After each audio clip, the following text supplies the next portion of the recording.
What is up, Texas hockey fans? This is Clean Sheet Advice, Texas Hockey Podcast. We're down in the dumps, kind of, not really, a little bit. 6-game losing streak, not fun, not great. Last night against Carolina, pitiful for 2 periods, and then the third period was fine. I don't really know how to describe it. This is Clean Sheet Advice, Texas Hockey Podcast. No sponsors right now, so if you want to sponsor this show, all the podcasts, all the social posts, all the things, hit us up in the DMs at Clean Sheet Advice on our social media pages or on YouTube or wherever. Hit a comment. Do as you wish if you want to sponsor this or your company wants to sponsor this show. We'd love to have you on board for 2026 and the rest of the Dallas Stars season. Welcome to Clean Sheet Advice, Texas Hockey Podcast. I'm your host, Stone Strankman, joined always by Dom Garcia. How we doing, bud? Stoney, it's never fun to lose as much as we have. But what I saw last night in spurts, I think we can get into a rhythm, and luckily we have this long road trip where we've been pretty well on the road.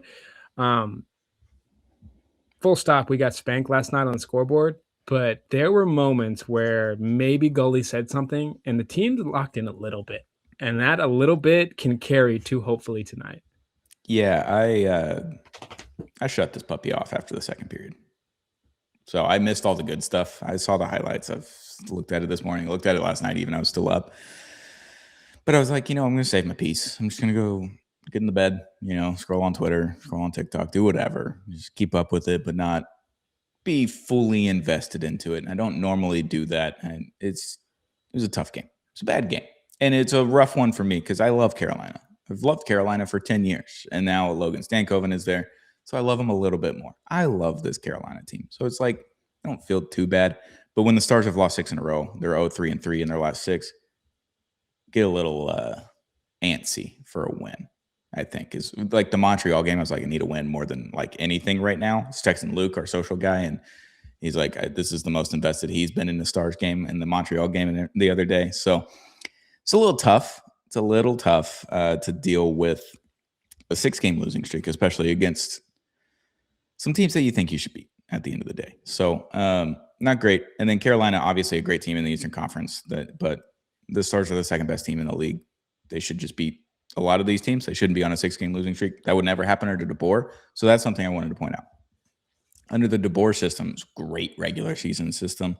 Most wins over the last 3 seasons in the regular season. I get all of that. I think it worked really, really well because it was so structured and they couldn't fall out of structure, kind of like this team. You can fall out of structure, quote unquote structure, because it's not a structure anymore. So I think that's the difference between Gully's team and DeBoer's team is that they have the freedom to make hockey plays and be hockey players and all that kind of stuff. Whereas DeBoer is so structured that you wouldn't have a 3-game losing streak. Like they would have the 2-game losing streak and then they'd win a game, or they go to overtime and then get a shootout win and whatever it is. This system doesn't necessarily prevent those things from happening, but it could also make like a 12-game winning streak happen.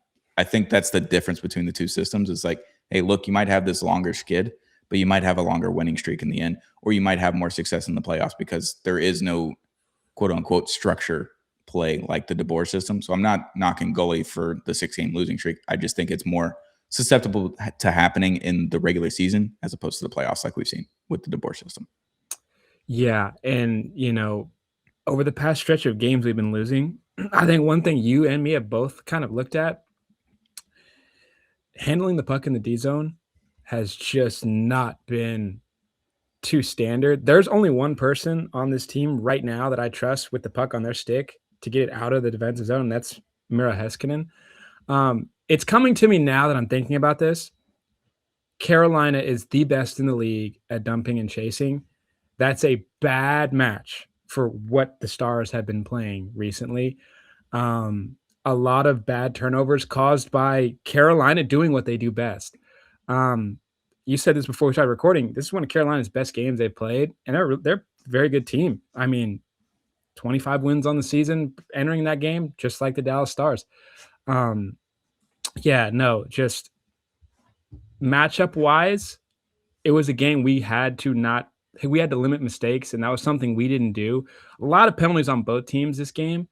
So there was, you had to be on your bike this game. And unfortunately, in the beginning of the game, to start the game, both teams had a great sense of urgency, I thought. I thought the Stars really got after it. I thought Yeah. the third and fourth line was getting a little pesky and matching Carolina's energy, and Carolina was bringing it. But late into that first, it was just breakdown mentally and not really breakdown ability wise. Yeah, it was a strange first period because Keandre Miller gets that first goal and it's cross crease. The defense is a little out of position. They both went to one side, and then you have a forward that's trying to cover the cross crease pass basically over to Miller, who's in the slot. So that goal, it is what it is. It's a miscommunication thing, and you can get over that. Then you get the goal back pretty quick, 4 minutes later, right? 5 minutes Yeah. later from Robo on the power play, which should not have been a goal. We should point that out. the ref should have blew that one dead. It should have been a frozen puck. They didn't. And Bussy just threw that puppy right into the net. So that it is what it is. You take fortune favors the bold, I guess. Robo gets another goal, 25 on the season, unassisted, obviously, because it's an own goal. But it goes to Robo because he's the last one to touch the puck. Then you're sitting there and you're about 12 minutes into the period, and you're like, okay, 1-1. We're fine at the end of the day. We're fine. Then, minute and a half later, this is a bad goal. This is a bad goal to give up. And I think it's mainly on the goaltender. Jake did not have a good game. I think the lower body injury that we heard about on New Year's Eve, where he skipped the Buffalo game and played on the Chicago game the next day to get an extra day of rest or whatever, I think that is affecting him a little bit more than maybe the Stars think, or maybe Jake thinks, or maybe just the fans think. Think he's a little banged up. I think maybe he's sick, whatever it is. He just didn't look like himself last night. And that was a bad one from Goss to spare from the point. Like, obviously he's on the power play, but it's just a slap shot. He just didn't track it and went the opposite side that he scooted over to. And Goss to spare is kind of in the middle of the ice. I thought that was just a bad goal to give up. And I would assume that Jake would say the same thing, and that Essa would say the same thing, that he didn't get in a way to block it. And I don't think he was screened too much. I just think that was a bad one to give up. And then after that, it just snowballed in the first period and the second period. Yeah, and like all of these goals, Stankoven's, at least not the shot, but the setup to get to the shot, I thought was nasty by Stankoven. Yeah. But other than that, like you can look at every single goal and say, man, there was a Dallas player that was in a spot he probably shouldn't have been in, and maybe he wasn't stretched too far, but it was far enough to get a quality look on Otter. And so it was kind of just brutal to watch. You turned it off after I think it was 5-1, and I think a lot of Stars fans did. But I did want to mention something here. I had it jotted down. I think it was like late in the first period. I promise everyone who listens to Clean Sheet of Ice, I will not continue to be upset about Robertson being left off Team USA. But defensively, Jason Robertson is far better than advertised. Like, at the blue line, he's really good. And I think a team that's going to the Olympics could use it, but I digress. I promise to not mention it too much further. I'm just saying Robertson's defense is way better than what people say about it. But yeah, like it was just kind of this team was just not in sync, and it you could feel it. And that, I think Stars Countdown might have been there. It was a pretty rocking crowd. He was in the rafters. We'll ask him. He'll get on this pod here pretty soon enough. He got a mic, so he can show up on the pod whenever we ask him to. So that'll be fun. Get Stars Countdown on here. But that Logan goal, another kind of defensive miscue. Not necessarily from a defenseman, but it was Mikko Rantanen. And it's funny because that was the trade last year, Logan versus Mikko and whatever. Like, I love Logan Stankoven. You love Logan Stankoven. I think most Stars fans love Logan Stankoven. Shit goal by Logan. And then the second period happens that the second Keandre Miller goal, I think it's another thing of just like Jake, I don't think he was tracking the puck very well, and he kind of did his head and like threw his hands a little bit, and you could tell that he was pretty pissed off, and he thinks that maybe he was screened. I'm not in Jake's mask, so I can't see where the puck is, or I don't know how to track a puck. I'm not a goalie, but it looked like he was pissed because he thinks he got screened by his own guy. So when that happens, it's just miscommunication after miscommunication on defense. It is what it is. Carolina's a good hockey team. It's a very physical game too. 29-28 hits. Thought that was pretty fun. I mean, that's not playoff type numbers. Obviously, we saw against the Jets in Colorado, you can get up into the 40s in the playoffs, but it's a pretty physical game. They play very physical. They play fast. They play hard. quick shifts and dump and chase and all that good stuff. So just bad penalties, bad miscommunication on that front. And then the offense just, I mean, they went 2 for 3 on the power play, so you can't really blame the power play. Miko had a sick goal right at the beginning of the third period, and then it just wasn't enough. He gave him another goal and then get one more back. So 6-3 is the final score. Bad loss. The worst loss out of the 6-game losing streak, I will say. It's not even close. All the other ones are 1-goal games, basically, except for the Buffalo one, which was the hottest team in hockey that came into town. So, bad game. That's all it is. And that Buffalo game, there was really good fight between both teams. Like, that was a great game to watch if you're just a casual fan. But as bad as it was, once we got down when it was way too late, the Stars at least looked like they had confidence with the pucks on their stick. Like, it was comfortable passing, it was comfortable line changes, and there was way more of an in sync team than there was prior. That's really interesting. I think it's kind of a blessing to have Razor on the broadcast because he can see it from a goalie's perspective. And even he was like, man, some of these goals, like, it's tough to leave Jake in that spot, but also like it's just a whirlwind to have to cover both posts like that. And I think the goal you were talking about, like, he couldn't tell if Jake was being screened either. Like, it was just a really weird, like, that screen was coming, but you didn't know if it actually affected Jake yet. So just a super tough night. Jake getting pulled, and even he was just like, man, let's just dump it. And luckily we have a game tomorrow. And I think you're going to see the Stars team come out handling with more control and ready. I love the way Carolina hit us. We kind of matched that physicality, but yeah, no, as bad as this game was, if you don't look at the scorebook and you just watch the game, like, I could see it being a catalyst for a very good road trip run the rest of this road trip. Yeah, I think most Stars fans would love to see that. But I think over the last 6 games, it reminds me a lot of the first 2-3 weeks of the season, the first 10 games. Yeah. Defense just seems out of sync. The goaltending isn't as good as you would like. And that's kind of the end of the story because your offense is still scoring. You're in games for the most part. And at the end of the day, you just have too many breakdowns. If you just had 3 fewer breakdowns, that game goes to overtime and anything can happen in OT. They're practicing 3-on-3 the other day at practice. I saw that online as well. So, yeah, not a good game against Carolina. Carolina's a really good team. You only got 22 shots on them, and they kind of controlled it from pretty much the jump. I mean, they're up 3-1 in the first period, and you just kind of take your lumps, and it's been 6 games of lumps, so maybe turn that lumps around and go get a win against Washington. I think that's where we're at. But before we get to the Washington preview, let's talk about Mikko Rantanen bobblehead giveaway. 250 subscribers. Once we hit 250 subscribers on Clean Sheet Advice on YouTube, we'll be giving away a Mikko Rantanen bobblehead. I'm actually talking to a potential sponsor today, right after we do this podcast. We might be able to do a little year supply of their product along with that giveaway at 250 subscribers. If that's the case, I'll let you know. Probably by the end of this month, I'll let you know. And if we've already hit the 250, maybe we'll just do another one in between the 250 and the 500 giveaway. Just saying, you're not going to want to miss out on this product. You're not going to want to miss out on the Mikko Rantanen bobblehead. 250 subscribers on Clean Sheet Advice on YouTube.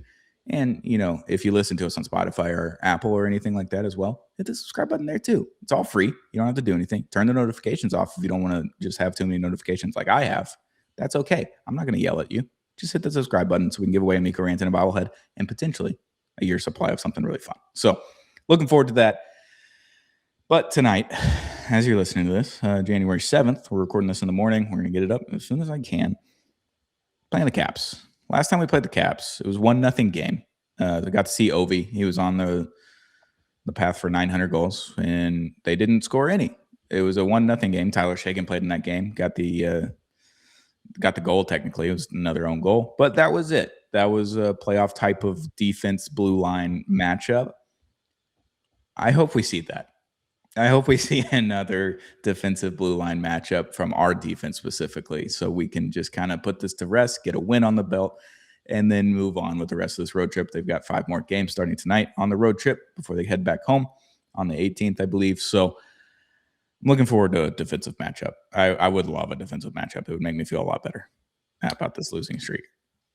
Yeah, and Washington is one hell of a defensive team. I've always been a fan of Chikrin. Yeah, I was kind he's of nuts. advocating, even though he's not from Canada, that like he deserves at least conversation to be on that Olympic team. I'm shocked he wasn't on the Olympic team. He's Yeah. one of the best defensemen in the world right now, and they didn't bring him. It's shocking to me. Yeah, he's been playing really good, dude.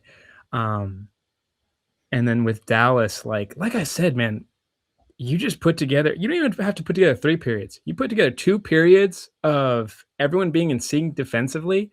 There's too much skill on our side to not come out with a goal or 2. Like, last Mhm. night, we both talked about this, like, there were 3 high danger chances, like, one Rupe had, Robo had one, Miko had a fantastic one early in the game. It's just, sometimes the goalie bests you that night, and, but if you continue to have at least 1 or 2 of those a period, like, something's gonna click, and as Harley has kinda been up and down on, like, those, like, graphs of efficiency.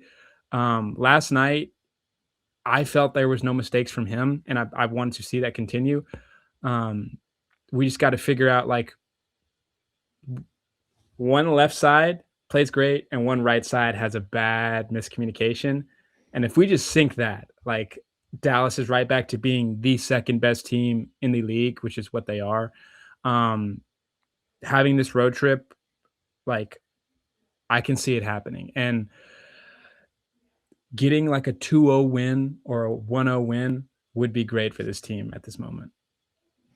Yeah, and the defensive pairing with Thomas Harley has been very, I don't know if it's confusing or just interesting or what the word is with it. The Nils Lundqvist pairing at the start of the season, I was like, it's not bad, but Harley wasn't playing well. So then it's just like, it was bad. And I don't know if that's because he was paired with Nils or because Harley was injured. Obviously, he was, goes on IR, comes back. And now the Harley Petrovic pairing, I've noticed whenever they do get paired together, I don't like it. And I don't know if it's because their strengths are opposite and their weaknesses are opposite. So they just are the same. So it just compounds and they make mistakes together. Like a few of the goals I think last night were on Petrovic and Harley when they were on the ice. So I don't know what it is with the pairing because obviously with Labushkin last year we were like this pairing rules. So it's Yeah. good. Labushkin is the safe one and he's a little bit more physical, can play the good defense and be back.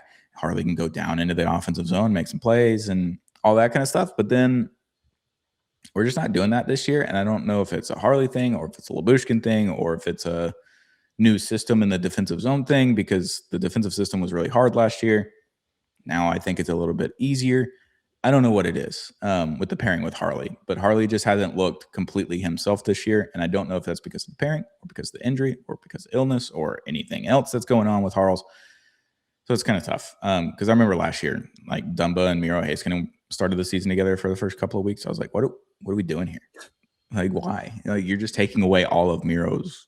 Like, you're having to let Miro be the defensive guy that goes back and plays coverage and sits back for the other defender to go make plays. And Matt Dumba is not as good as Miro Heiskanen at making plays, and he's also not as good at staying back for someone that is going to make plays. So it's like it was confusing, and maybe that's where I'm at. I'm just confused, and it could turn around here in the next week or so. And the Petro Harley thing turned around, and we're fine. And then we get past the Olympic break, and we get Liam Bishop back, and then everything falls back into place.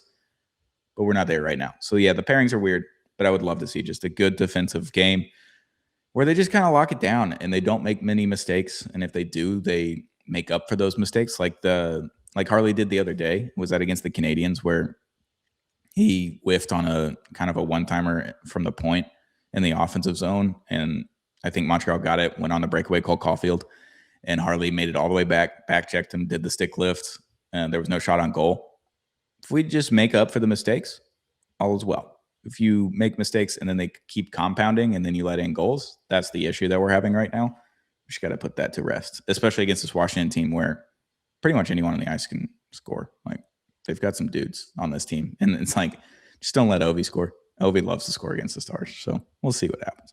Yeah, I think the really telling statistic is on this losing streak is I think we're giving up, like, 4 goals a game, Yep. and it's just, like, that is not what we saw from, like, game 12 all the way until about 2 weeks ago, right before the holidays. And which it's I you might I mean, you've been in Georgia, so we wouldn't know, and only Jake would know this, but he was so locked down for like a 10-game stretch. Hmm. I think he was like 8-1-1, like Yeah, he was unbelievable. sick. And then he gets, misses a game, and obviously we've seen the play he's been. So there probably is something to his play. Stone's onto something right there. Yeah, I think he's just a little banged up. And if you're banged up as a goaltender, I think that's a lot more different than being banged up as a forward Yeah, or even a defenseman. Like 100%.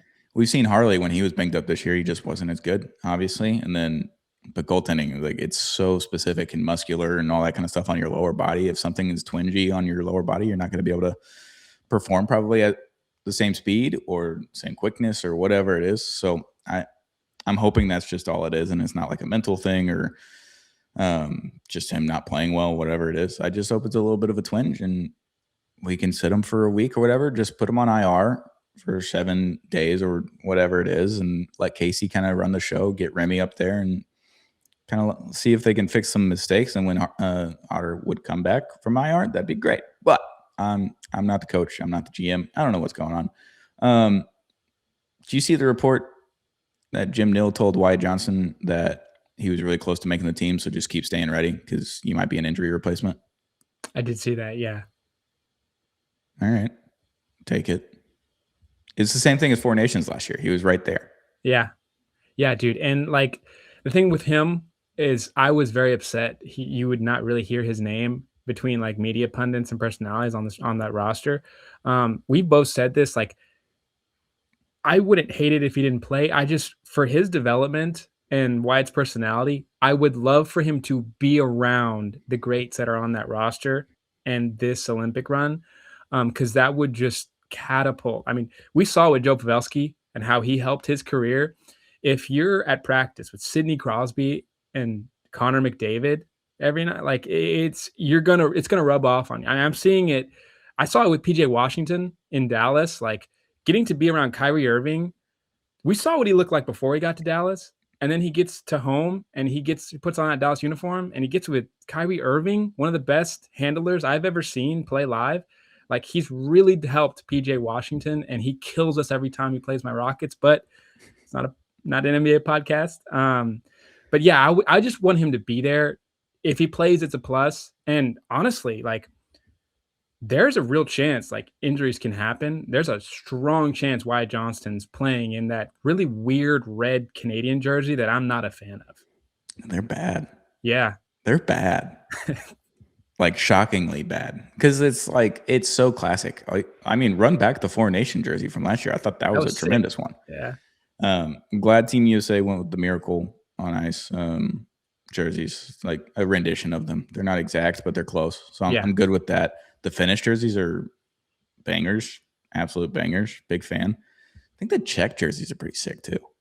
Shout out to Radek Faksa as well for officially making the Olympic roster. I know we talked about it on the last pod that he probably is going to be there. They hadn't announced it. They officially announced it. So Radek Faksa, another Dallas Stars Olympian, not named Jason Robertson. Shocking.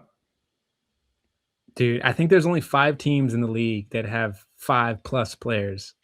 And Dallas is one of them, man. This team is deep, and when they get rolling, like they're tough. It's gonna be fun. I'm excited about the Olympics. I'm still gonna root from Team USA, especially if Jake's in there. I got to root for my guy Jake. I can't let the Robo thing deter me from rooting for Jake. I'm still gonna root for it, but like if we got a USA Finland gold medal match, I'd be happy. Be fine. Be fun. But it'd also be a little angry because Bill Guerin might have been right. I don't want him to be right. I want him to be wrong. He is wrong. He's wrong. Dude. Like I watched the Empty Netters, I think yesterday. They always post on Tuesdays. Yeah. And they had a very good clip of like. Yeah, they put that out on their socials as well. They're like, I am sick of this one-trick pony. Like it's the best trick in the world. Like, and he's not a one-trick pony. That's the problem. Yeah, that's the thing. It's like every NBA team that's won a championship has had like either like a sniping 3-point shooter like Ray Allen or Danny Green for those the Spurs teams, The Spurs teams, and like, but he also is very good defensively. And Empty Netter see it, Clean Sheet of Ice sees it. just the guy that makes the roster for Team USA does not. Yeah, I mean, if you think about last year's Cup team, Sam Bennett won the Conn Smythe. Like, obviously, he's out there throwing hits and all that kind of stuff, but he's a two-trick pony. He was just scored a shitload of goals. That's all it was. He got hot and hit some people, and he won a Conn Smythe. You need that to win championships. You just need somebody to get hot, and the more sharpshooters you have on the roster, the higher the chances are that somebody gets hot and scores 10 goals. So that's what I'm like just shocked about, because like Austin Matthews couldn't hit the fucking net last year against Four Nations, but like you just add Jason Robertson to that roster, you have another just shot at the barrel. Like one of these guys is going to get hot. If we're going to win, one of them will be hot. The more sharpshooters you have, the more it makes sense. I don't know. That's where I'm at. We're going to keep talking about it, I think, for another month before this thing possibly, starts. Dude. And I'm super excited Sam Bennett's not on Team Canada. Thrilled. Like that was shocking to me. I love Seth Jones, Dallas native, getting the nod. I think he's going to play really well. Like, yeah, he just got banged up too, but apparently that's not going to affect his roster status. So hopefully he's going to be just fine. Yeah, I thought that was a good ad though. He's physical and he's offensive. Like, sick, big body, big body. Like I wanted him last trade deadline. Like I thought it would have been a great fit, but no, dude. I want to see if JT Miller gives me any production in game one, we'll walk it back. I'll walk it back. Trocheck, though, I'm not walking back. I refuse. I refuse. I just can't do it. We'll call it there. We'll do it. We'll do another episode on Friday. I don't think Don will be joining me, but I'll be doing a solo pod before the Sharks game on Saturday. Savannah will be out of town. She is going to the Mississippi Final Four game for the college football playoff. I'm not going to give them their proper name or what they prefer to be called because I hate them. And they're my rival. So I'm just going to do it that way. Shout out to Savannah. She's going to take another week off, and then she'll be back next week on Friday. We'll be back to really regular schedule programming next week, because next week we got 2 9 p.m. games and an 8 p.m. game, Central Standard Time. Maybe we rock a little bit of 2 happy hours next week out of the 3 games. I think we rock 2. I'm down, dude. Just throw it out there. So maybe we'll do 2. We'll let you know on our socials, on this podcast, obviously on Friday, what days we're going to end up doing the happy hour next week. We'll be back with the happy hour live stream on our YouTube at Clean Sheet Device. So if you haven't already, hit that subscribe button, give us a like, leave a comment, do all the things on Clean Sheet Device on YouTube. We're still growing that at 250 subscribers. We'll be giving away a Miko Rantanen bobblehead and potentially another year-long product. It's going to be really fun. It's really cool. Love this product. We've partnered with them in the past with Apollo Media, not on Clean Sheet Device. So we'll let you know on that one. Big fan of those guys. Yeah, hit that subscribe button. We'll be back. Let's watch the Stars get a win tonight. Let's just watch the Stars get a win tonight. I think it's going to be 1-1 with like 10 minutes left. I think Rupe is going to get a power play goal, and we're going to win 2-1. All right. 2-1. I'm going to go... It's going to be 1-1 heading into the third. They're going to get a goal pretty early. The Caps are like 5 minutes in. And then I think we're going to see a little Game 7 Miko action. I think we see him take over in the third. We haven't seen that really this year. It's been a lot of assists and setups and all that kind of stuff, which is still a version of a takeover. I want to see the Miko that just goes 1v5 and just skates through everybody and gets a goal. Through the zone. Yeah, I think we're going to see one of those, maybe 2 in the third period tonight. I'm hoping. Just a little Miko takeover game. That's what I'm counting on. So I'm going to go Miko takeover game 3-2 in the third period. I'm calling it. All right, we'll do that. But that's it. Clean Sheet Device. Hit that subscribe button if you haven't already. If you want to sponsor the show, let us know at Clean Sheet Device on our social medias at Instagram or Twitter, or you can DM me or email me, whoever, whatever.